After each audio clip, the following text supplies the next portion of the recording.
ಸ್ನೇಹಿತರೆ, ಈ ಕಲ್ಲನ್ನು ಸಾಧಾರಣ ಕಲ್ಲು ಎಂದು ತಿಳಿಯಬೇಡಿ, ಏಕೆಂದರೆ ಈ ಕಲ್ಲಿನಿಂದಲೇ ಕೇದಾರನಾಥ ದೇವಾಲಯ ಇನ್ನೂ ಉಳಿದಿದೆ.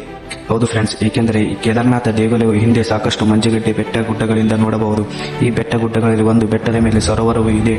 ಇದ್ದಕ್ಕಿದ್ದಂತೆ ಒಂದು ವರ್ಷ ಅಂದರೆ 2013ರಲ್ಲಿ ಮಂಜುಗಡ್ಡೆ ಕರಗಿದ್ದ ಕಾರಣದಿಂದ ಈ ಮೇಲಿರುವ ಸರೋವರ ನೀರಿನ ಒತ್ತಡವು ಬಹಳಷ್ಟು ಇರುವುದರಿಂದ ಎಷ್ಟೋ ಮನುಷ್ಯ ಕೊಚ್ಚಿ ಹೋಗಿದರು. ಇದರಿಂದ ಅಂದಾಜು 6,000 ಜನರು ಸಾವಿಯಾಗಿತ್ತು. ಅದೇ ಕ್ಷಣದಲ್ಲಿ ಒಂದು ದೊಡ್ಡ ಪವಾಡ ನಡೆಯಿತು. ಇದನ್ನು ನೋಡಿ ಎಲ್ಲರೂ ಆಶ್ಚರ್ಯಕ್ಕೆ ಒಳಗಾದರೆ ಈ ದೇವಾಲಯವನ್ನು ಪಾಂಡವರು ನಿರ್ಮಿಸಿದ್ದಾರೆ.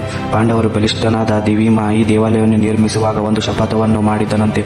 ಏನೆಂದರೆ, ನಾನು ಜೀವಂತ ಇರುವ ತನಕ ಮತ್ತು ಈ ಜಗತ್ತು ಇರುವವರೆಗೂ ಈ ದೇವಾಲಯಕ್ಕೆ ಒಂದು ತುಂಡು ಹಾನಿಯಾಗಕ್ಕೂ ಬಿಡುವುದಿಲ್ಲ ಎಂದು. ಯಾವಾಗ ಬೆಟ್ಟದ ಸರೋವರದ ನೀರು ಈ ದೇವಾಲಯದ ಕಡೆ ಬರುತ್ತಿದ್ದೆವು, ಅದೇ ಕ್ಷಣದಲ್ಲಿ ಒಂದು ದೈತ್ಯಾಕಾರದ ಕಲ್ಲು ದೇವಾಲಯದ ಹಿಂದೆ ಬಂದು ನಿಂತಿತು. ಈ ಕಲ್ಲು ಮತ್ತು ದೇವಾಲಯ ನಡುವಿನ ಅಂತರ ಬರೋಬ್ಬರಿ 10 ಮೀಟರ್ ಇದೆ. ಸ್ವಲ್ಪ ಇನ್ನೂ ಮುಂದೆ ಬಂದಿದ್ದರೆ ದೇವಾಲಯ ಹಾನಿಯಾಗುತ್ತಿತ್ತು. ಈ ಕಲ್ಲಿನಿಂದಲೇ ಸರೋವರ 2 ಭಾಗವಾಗಿ ಹರಿಯುತ್ತೊಡಗಿದವು. ಕಲ್ಲನ್ನು ಈಗ ನಾವು ಕೇದಾರನಾಥದಲ್ಲಿ ನೋಡಬಹುದು. ಈ ಕಲ್ಲನ್ನು ಈಗ ಭೀಮಶಿಲೆ ಎಂದು ಕರೆದು ಪೂಜಿಸುತ್ತಿದ್ದಾರೆ. ಬರೋಬ್ಬರಿ ಈ ಕಲ್ಲನ್ನು ನೋಡಿದರೆ ಯಾರೋ ಈ ದೇವಾಲಯದ ರಕ್ಷಣೆಗೆ ತಂದು ಇಟ್ಟಿರುವ ಹಾಗೆ ಕಾಣುತ್ತೆ. ಕಮೆಂಟಲ್ಲಿ ಹರ ಹರ ಮಹಾದೇವರನ್ನು ಬರೆಯುವುದನ್ನು ಮರೆಯಬೇಡಿ.